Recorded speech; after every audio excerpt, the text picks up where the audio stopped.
Dans l'épisode de Demain nous appartient du mardi 29 mars, les élèves ont appris pour l'agression de Chloé, Ingrid Chauvin, et ne cachent pas leurs inquiétudes. Mais Étienne, Patrick Guérineau, le nouveau CPE les rassure, affirmant qu'après avoir passé le week-end à l'hôpital, elle est de retour chez elle pour se reposer mais va mieux. Néanmoins, Nathan, Adair, a entendu dire que la proviseure avait été poignardée, ce que dément Étienne. Mais la réaction de Gabriel, Martin Mille, est bien plus vive. Il colle Nathan, estimant qu'il ne doit pas laisser de fausses informations se relayer au sein de l'établissement, au risque que cela devienne ingérable. Dans le même temps, Karim, Samy Garbi, et Sarah, Camille Genot, se rendent chez Chloé où elle leur apprend que lorsqu'elle a repris connaissance, elle était dans le couloir près de son bureau alors que son agression a eu lieu dans le hall du lycée. Elle en profite pour leur donner son autorisation pour surveiller le lycée. De son côté, Louise, Alexandra Naoum confie à Anna, Maud Baker, qu'elle doute de Hector Langevin, à cause de ses nombreux mensonges. Quoi qu'il arrive, elle le soutiendra mais elle ne peut exclure la possibilité qu'il ait tué Léa Courcelles, Fanny River, d'autant qu'il a laissé mourir Arnaud Molina, Robert Plagnol. Ce que refuse d'entendre Anna, qui préfère quitter la maison. Soraya, Kenza Saïb Couton, quant à elle, rend visite à Bar en prison. Il clame son innocence et son avocate le croit, ce qui le soulage. Mais le plus dur reste à faire, ils doivent convaincre le procureur. La police se demande ce que cache l'agression de Chloé. Son bureau a été fouillé mais rien n'a été volé et aucun ADN retrouvé.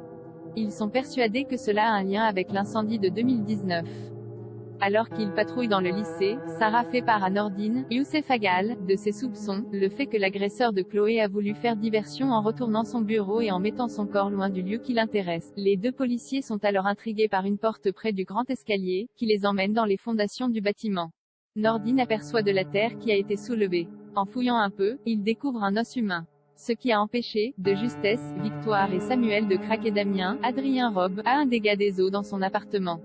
L'électricité et l'eau vont être coupées pendant plusieurs jours. Il doit donc trouver un endroit où dormir le temps que son problème soit résolu, puisque LHO accent circonflexe TEL proposé par l'assurance est délabré. Il fait tout pour que Audrey, Charlotte Gassio, lui propose de s'installer chez elle mais celle-ci estime que c'est trop tôt dans leur relation. Damien lui rappelle qu'il ne s'agit que d'un dépannage. La serveuse ne veut tout de même pas imposer la présence de Damien à ses enfants, surtout que cela s'est mal passé lorsqu'Alma, Camille de Padzis, y a séjourné quelque temps, mais celle-ci avoue ensuite à son amie ne pas être certaine d'avoir envie de partager à nouveau sa vie avec quelqu'un. Qu'elle veut conserver le plus longtemps possible la magie des débuts. Damien, lui, est peiné par la réaction. S'il comprend sa décision, il se demande tout de même quelle est sa place dans cette histoire. Georges, Maël et Lajaoui, lui conseille donc de la mettre au pied du mur. Le soir venu, Damien débarque chez Audrey avec un sac de voyage, obligeant sa compagne d'accepter de l'héberger. Pendant le dîner, Jordan, Maxime Lelu, lance quelques piques à Damien, tandis que Lizzie, Juliette Maliba, s'inquiète plutôt de savoir s'il partagera le lit de leur mère. Mais Damien assure qu'il avait prévu de dormir sur le canapé. Néanmoins, Audrey le somme gentiment de la rejoindre pendant la nuit et de revenir dans le salon au petit matin avant que les enfants s'en aperçoivent. De son côté, Victoire, Solène Hébert, n'arrive plus à dormir. Pour Soraya, cela ne fait aucun doute, c'est son abstinence qui la travaille. Cette dernière est d'ailleurs persuadée que Samuel, Axel Kinner, va finir par craquer. Ce qui ne sera pas plus mal puisque cela permettra à Victoire de se rendre compte que ce dernier n'est pas fiable et est incapable de tenir ses engagements. À peine arrivée à l'hôpital, Victoire ne peut s'empêcher d'embrasser Samuel mais pour celui-ci, ce défi est une véritable torture.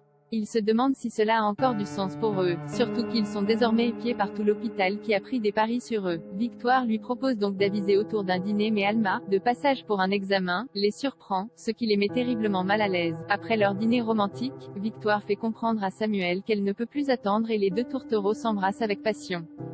Ils sont enfin sur le point de passer à l'acte lorsque le médecin reçoit un appel de l'hôpital. Il doit absolument s'y rendre pour une urgence fétale. Affaire à suivre dans Demain nous appartient. Loading widget.